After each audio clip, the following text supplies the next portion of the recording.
David, you've been part of some crazy playoff series since you've been in Denver. A lot of game sevens. This one's had 4 of 6 that have been kind of up for grabs in the last minute. Yeah.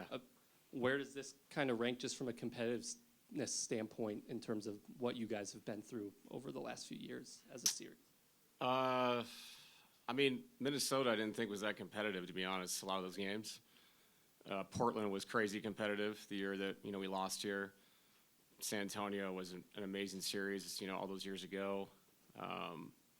Yeah, I mean, it's up there. And I think just the adjustments that had to be made and the teams that have had the most juice and physicality have won, all the games, in my opinion.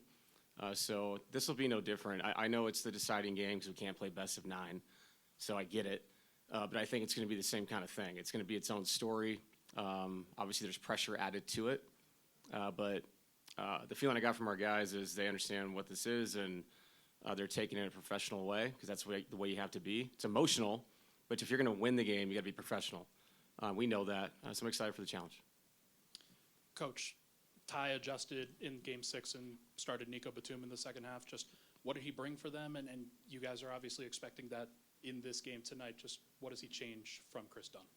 Yeah, I mean, he's been a high-level player for, it seems like, 20 years, and they have a lot of options over there, and it was a good option. He did a good job on both ends, and it changes your rotation a little bit, who you put out there for what reasons. And we have to attack it better, obviously, get our better players in space. We have to be much more physical with how we screen if they're going to be picking up the way they were. And I thought offensively we just got hurried up by it. And when you get hurried up on the road in a playoff game, you're going to lose. Bottom line, Game 3, Game 6, same story. Game 3, much worse. Game 6, we let go of the rope in the third quarter, fought to get back in it, had a chance. But, yeah, we can't let that happen tonight. And he was a big part of that. And again, I'm going to say it, that guy's been good forever. Like, this isn't like they just found this guy. He's been a very, very high-level NBA player for a very long time. Huge fan of his game, internationally, too. So, yeah, he presents problems, but we have to handle them better. Coach, Jokic is still, his stats are always close to a triple-double. They're still really good all the time, but he hasn't had those, 40-point, 50-point games. Is there anything you can do to get him going? I know, we've all had these stats of what Zubac has done against him. I think Harden guarded him a little bit, Batum. Is there anything, could you get him going? Or yeah.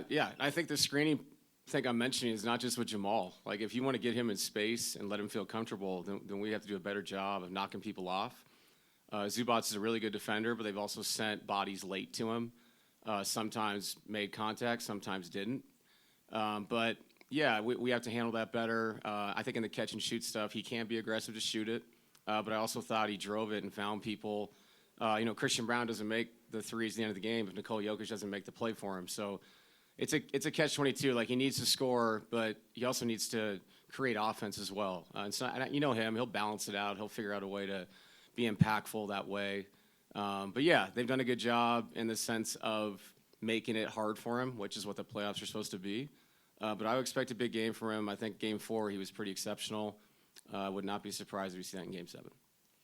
Coach, how do you brought it up earlier in one of your answers, but how do you balance in a Game 7 playing with emotion but not being emotional?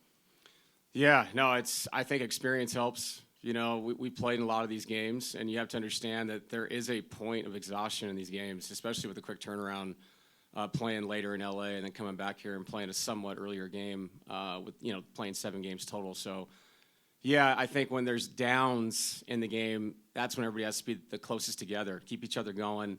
You have to find energy from one another. And, I thought last year the Minnesota game, we ran out of gas after putting everything out there in the first half.